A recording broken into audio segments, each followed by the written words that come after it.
بسم اللہ الرحمن الرحیم۔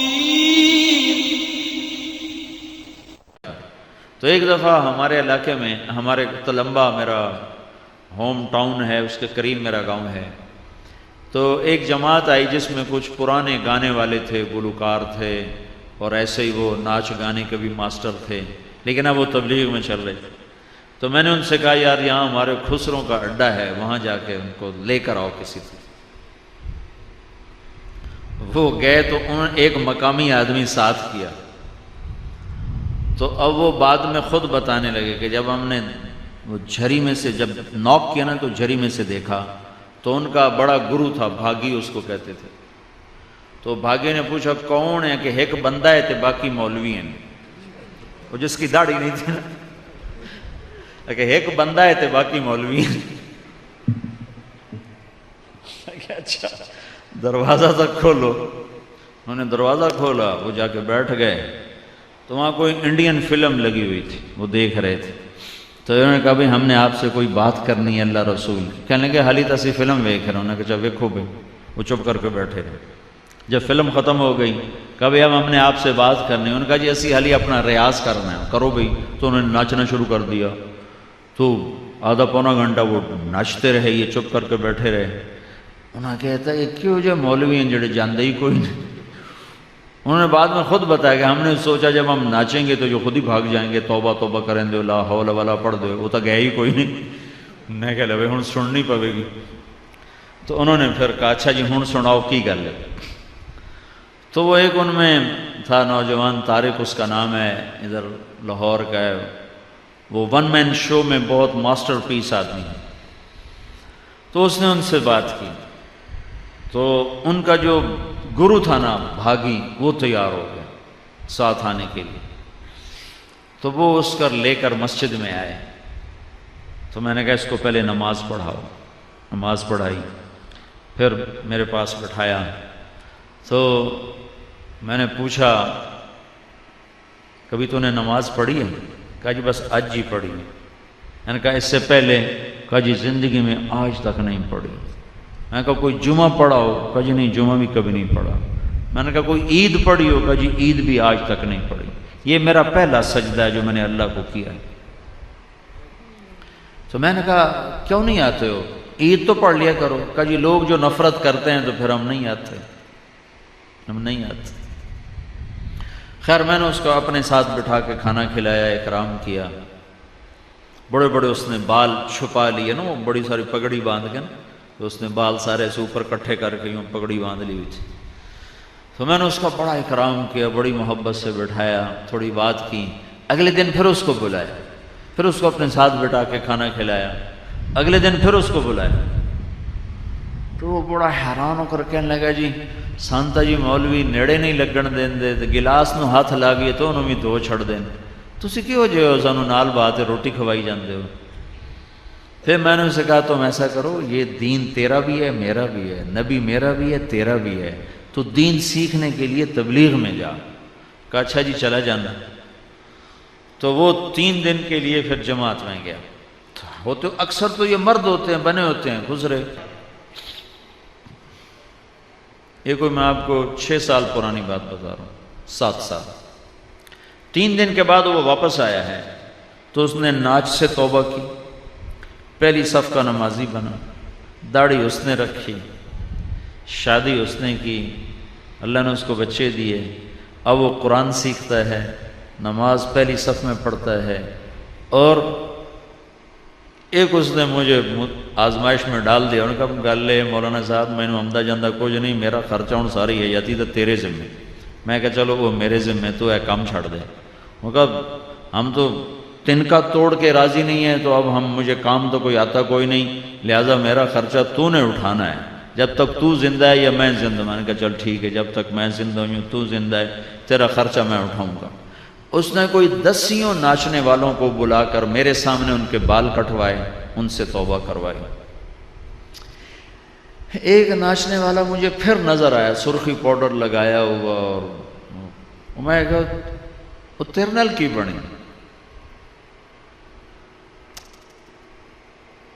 آندا جی مسجد وڑیاں تو مولوی صاحب آکھیا خسرا کدے وڑایا کڈو اینو باہر.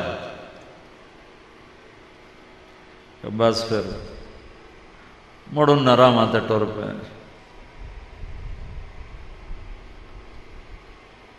ہمارے تلمبا میں بہت پرانا بازار حسن ہے.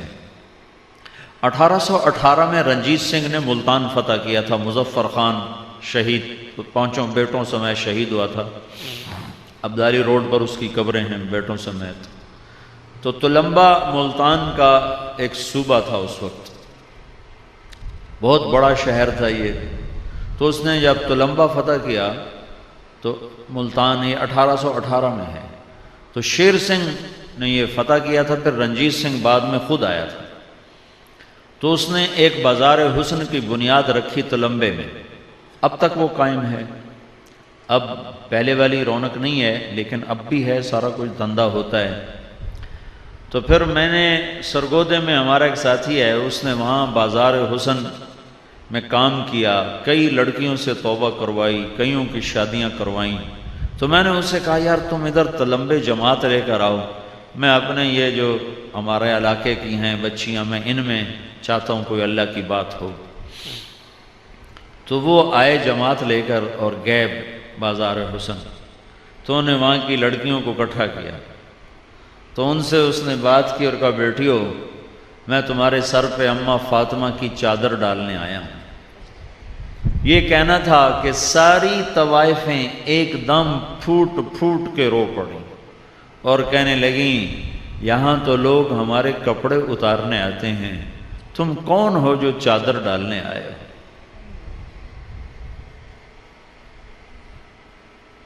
اتنا روئیں کہ اس کو بھی رلا دیا کہ یہاں تو ہمارے کپڑے اتارنے لوگ آتے ہیں, تم کون ہو جو چادر ڈالنے آئے ہو.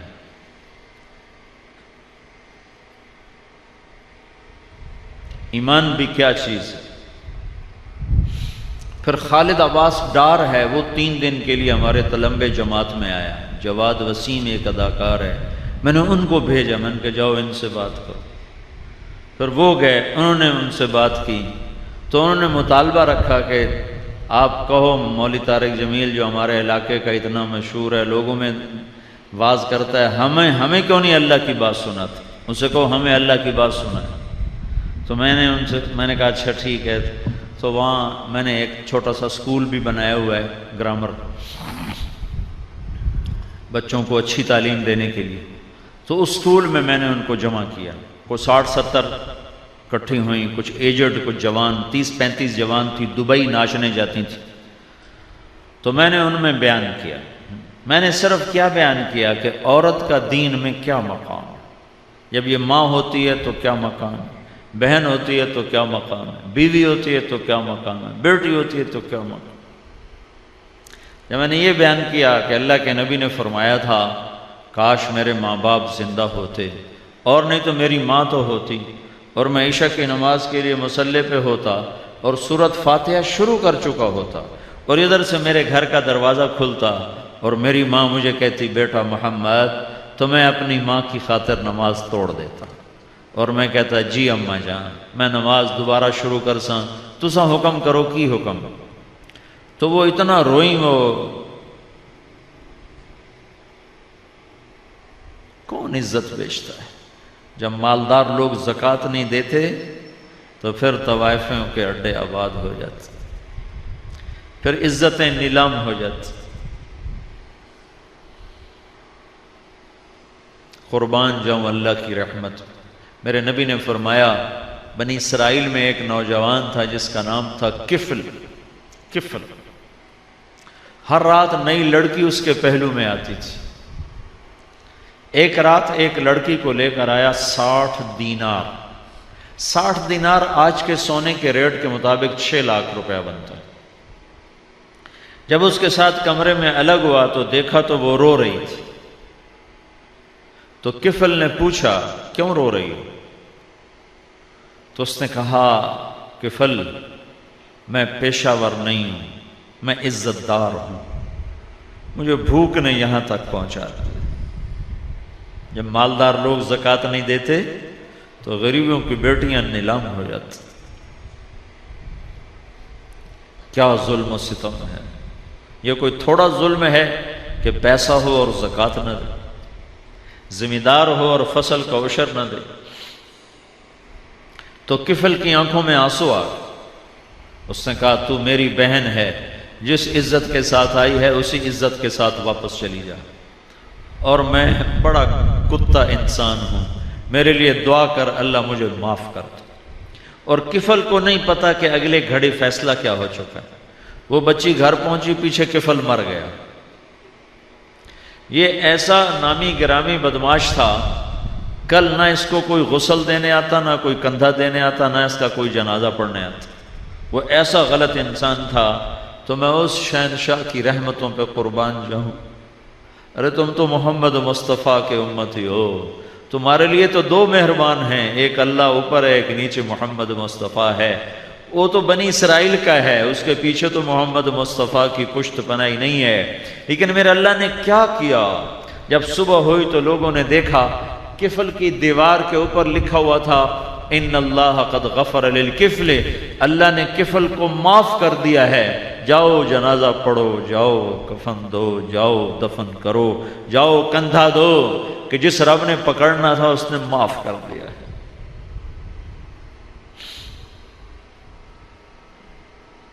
میں نے کوئی پونا گھنٹہ بات کی، وہ زاروں قطار روتی ہوئی وہاں سے گئیں۔ تو 2-3 دن گزرے تو مجھے خبریں آنی شروع ہوئیں کہ ایک بچی بھاگ گئی، اپنے رشتہ دار کوئی اور تھے، ان کے جا کے پاؤں میں گر گئی، میری کہیں شادی کرا دو، مجھے اس گند سے نکال دو۔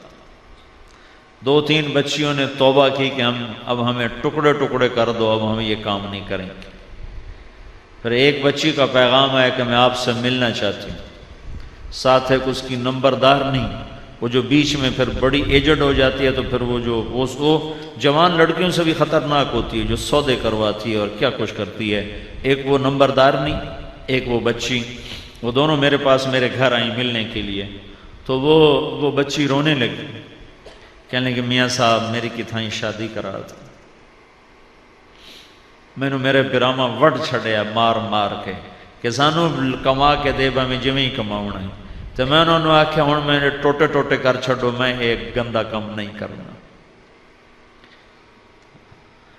تبلیغ نے صرف ممبر پہ بیٹھ کے تبلیغ نہیں کی ہے، بالا خانوں میں پہنچ کر بھی اللہ کی بات کو پہنچایا۔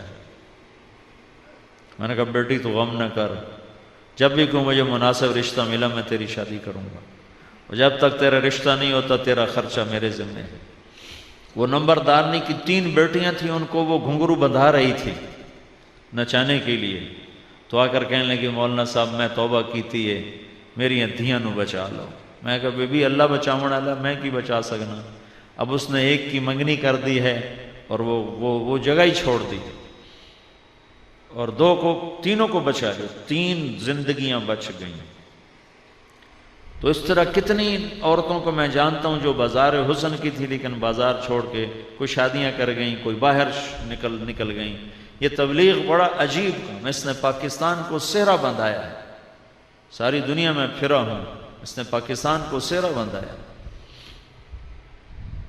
تو میری گزارش ہے آپ لوگ چھٹیاں لے کر تبلیغ میں جایا کرو۔